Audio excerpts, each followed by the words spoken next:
प्रदेश के मुख्यमंत्री जी का विवादित बोल सामने आया है। अखिलेश जी के बयान के बाद योगी जी कुत्ते की पूंछ वाले बयान जैसी बातें कर रहे हैं। मैंने ये बयान नहीं सुना है और सबको ये समझ लेना चाहिए कि उत्तर प्रदेश के मुख्यमंत्री की क्या भाषा शैली है और वो किस तरह के विवादित बयान लगातार देते हैं।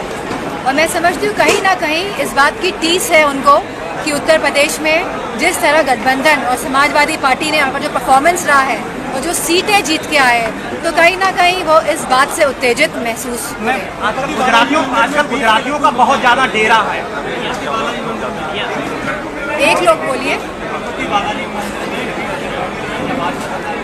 मैं समझती हूँ क्योंकि जो घी आ रहा था वो घी इम्पोर्ट होके आ रहा था बाहर से, और जब ये बाहर से इम्पोर्ट होके आ रहा था तो ये जो जांच बैठी है तो ये बहुत ही गलत बात है, फूड अडल्ट्रेशन की बात है। और कहीं ना कहीं ये फूड अडल्ट्रेशन की जो ये मुद्दा है, अभी हमने सुना है कि ये मथुरा में भी सुनने को मिला है कि वहाँ पे भी जो खोया दिया जा रहा है वो सही तरह का नहीं दिया जा रहा है। तो मैं समझती हूँ इसमें जांच बैठे और जल्द से जल्द ये कैसे सुधारा जाए इस पे काम किया जाए। गुजरातियों का आजकल मैनपुरी में बहुत ज़्यादा डेरा है। उनका स्वागत है तो हमारे देश के सब हम सब एक ही हैं, तो उनका मैनपुरी में स्वागत है।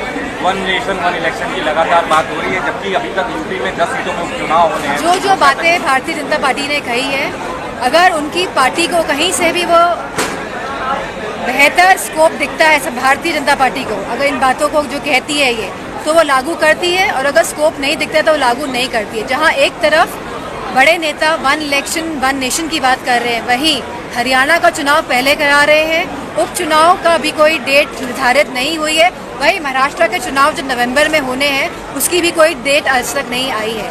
तो मैं समझती हूँ कथनी और करनी में भारतीय जनता पार्टी के बहुत फर्क है, और जो भारतीय जनता पार्टी को फायदा पहुँचाएगी खाली ये उस नियत और उस नीति से काम करेगी। सरकार की एक अधिकारियों की लिस्ट वायरल करते हैं, मैं समझती हूँ सच बोलने पे जिस तरह पत्रकारों पे मुकदमे हो रहे हैं, जिस तरह हमारे कार्यकर्ताओं पे मुकदमे हो रहे हैं, तो ये दिखाता है कि किस तरह ये लोग पूरी तरह लोकतंत्र को कहीं ना कहीं नष्ट करने का काम कर रहे हैं और इसी मानसिकता से काम कर रहे हैं, और ये नहीं चाहते हैं कि जनता के बीच में सच्चाई आए। मैडम, जब इलेक्शन आता है तब तक भाजपा भगवान को लेकर वोट की राजनीति करती है। इस बार अयोध्या ने भगवान ने ही भाजपाइयों को नकार दिया है और लगातार नकारेगी, आप देखिएगा आने वाले समय में। नहीं, अभी तक राम का नाम लेते थे, अब जय श्री कृष्णा कहने लगे हैं, मथुरा को लेकर राजनीति कर रहे हैं। मैं समझती हूँ कि भारतीय जनता पार्टी की जो राजनीति है वो सांप्रदायिक राजनीति है, लेकिन समाजवादी पार्टी समुदाय की राजनीति करती है।